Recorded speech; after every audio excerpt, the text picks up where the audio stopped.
Pernah nggak sih Anda baca buku sejarah, terus tiba-tiba mikir, tunggu dulu, siapa sih yang sebenarnya nulis versi ini? Iya, sering banget kejadian kayak gitu. Kan seringkali sejarah kita tuh cuma dicatat pakai kacamata orang luar aja. Nah, selamat datang di Deep Dive kita kali ini. Hari ini kita bakal membedah tumpukan sumber kajian historis dan kajian epigrafis juga tentang sebuah situs ikonik di lereng Gunung Ungaran, yaitu Candi Gedong Songo. Dan sumber-sumber ini tuh beneran memikat banget. Soalnya mereka perlahan mengupas lapisan salah paham yang ya udah terlanjur dipercaya dunia selama berabad-abad. Betul.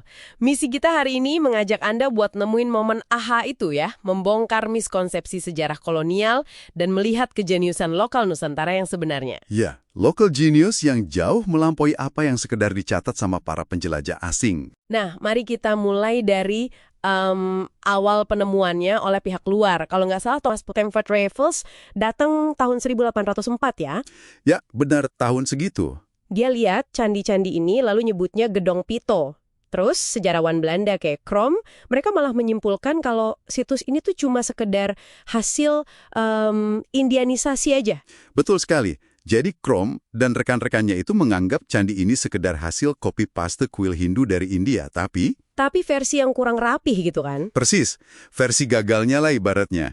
Mereka ngelihatnya murni sebagai kuil politeisme, tempat pemujaan banyak dewa yang dibawa dari kebudayaan asing. Wah, ini tuh ibarat ada orang asing masuk rumah kita, terus lihat-lihat dekorasi ruang tamu, tiba-tiba dia nulis buku tebal tentang makna rumah kita. Iya, tanpa pernah nanya ke pemilik aslinya. Nah, bener banget. Tanpa pernah nanya sama si pemilik rumah. Padahal kalau kita merujuk pada catatan si pemilik rumah itu sendiri, seperti Prasasti Kuti dari tahun 840 Masehi, atau naskah Tantu Panggelaran, namanya bahkan bukan Gedong Songo kan? Tepat sekali.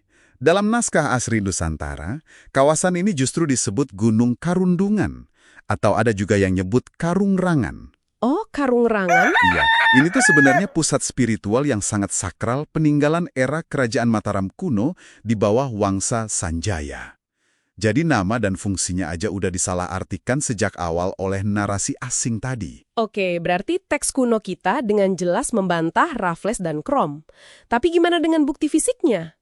Kalau benar candi ini bukan sekedar tiruan India, pasti ada bukti dari sisi arsitekturnya dong. Jelas ada, dan itu kelihatan banget dari tata ruangnya. Gini, kalau ini murni kuil India, strukturnya pasti terpusat di tengah. Konsentris gitu ya, kayak mandala datar. Bener, tapi Gedung Songo nggak gitu. Leluhur kita malah memotong tebing gunung jadi teras-teras bertingkat yang posisinya memanjang terus naik mengikuti kontur lereng. Oh, tunggu. Ini yang sering disebut tradisi punden berundak dari zaman megalitikum itu bukan sih? Ah, persis banget. Jadi teras-teras ini tuh membentang dari ketinggian 1.208 meter di atas permukaan laut. Lumayan tinggi ya? Banget. Dan angka itu melambangkan burloka atau alam profan tempat kita hidup sehari-hari. Terus mendaki lagi sampai 1.308 meter menuju Svarloka atau kesucian tertinggi. Dan yang paling luar biasa, mereka merancangnya benar-benar menyatu sama geologi alam. Menyatu gimana maksudnya?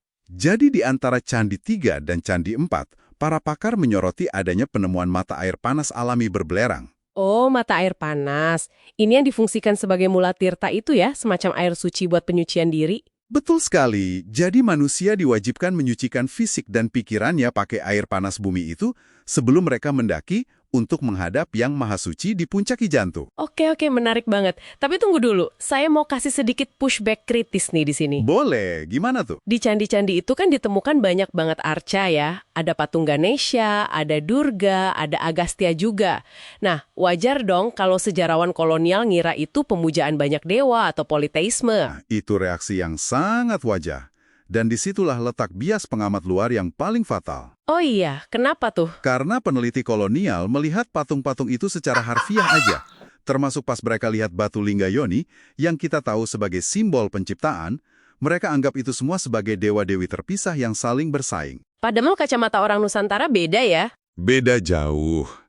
Dalam teologi lokal yang disebut Dharma Agama Tirta, konsep ketuhanan mereka justru berpusat pada satu entitas tertinggi. Berarti ini monoteisme asli Nusantara dong? Betul. Mereka percaya pada satu Tuhan transendental.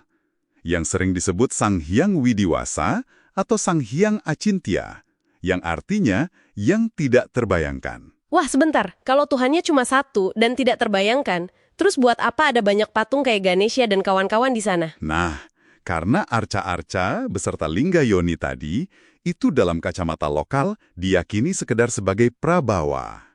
Prabawa. Apa tuh? Prabawa itu semacam manifestasi fungsional dari Tuhan yang Maha Tunggal tadi. Oh, ngerti-ngerti. Jadi bukan dewa independen gitu ya? Sama sekali bukan.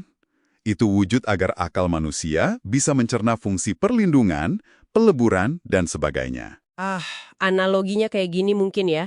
Berbagai arca itu ibarat warna-warni cahaya dari sebuah prisma. Nah, iya. Tapi kalau kita telusuri, sumbernya ya tetap dari satu center yang sama, yaitu Tuhan yang Maha Esa. Gimana? Pas nggak?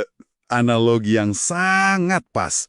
Makanya, melabeli Gedong Songo sebagai situs politeisme yang terfragmentasi itu gagal total menangkap kedalaman filosofi lokal. Bener-bener gagal ya. Iya, ini tuh mahakarya spiritual agung yang membuktikan kemandirian peradaban Nusantara. Wow, jadi dari deep dive kita ini jelas banget ya kalau sejarah itu bisa jauh lebih dalam dari apa yang sekedar ditulis orang luar. Pastinya. Hal ini meninggalkan satu pemikiran nih untuk Anda yang mendengarkan. Jika sejarah situs sebesar Gedong Songo saja bisa disalahpahami oleh dunia selama berabad-abad, peninggalan sejarah apa lagi di sekitar Anda yang mungkin menyimpan makna asli yang jauh lebih luar biasa daripada yang tertulis di buku pelajaran saat ini?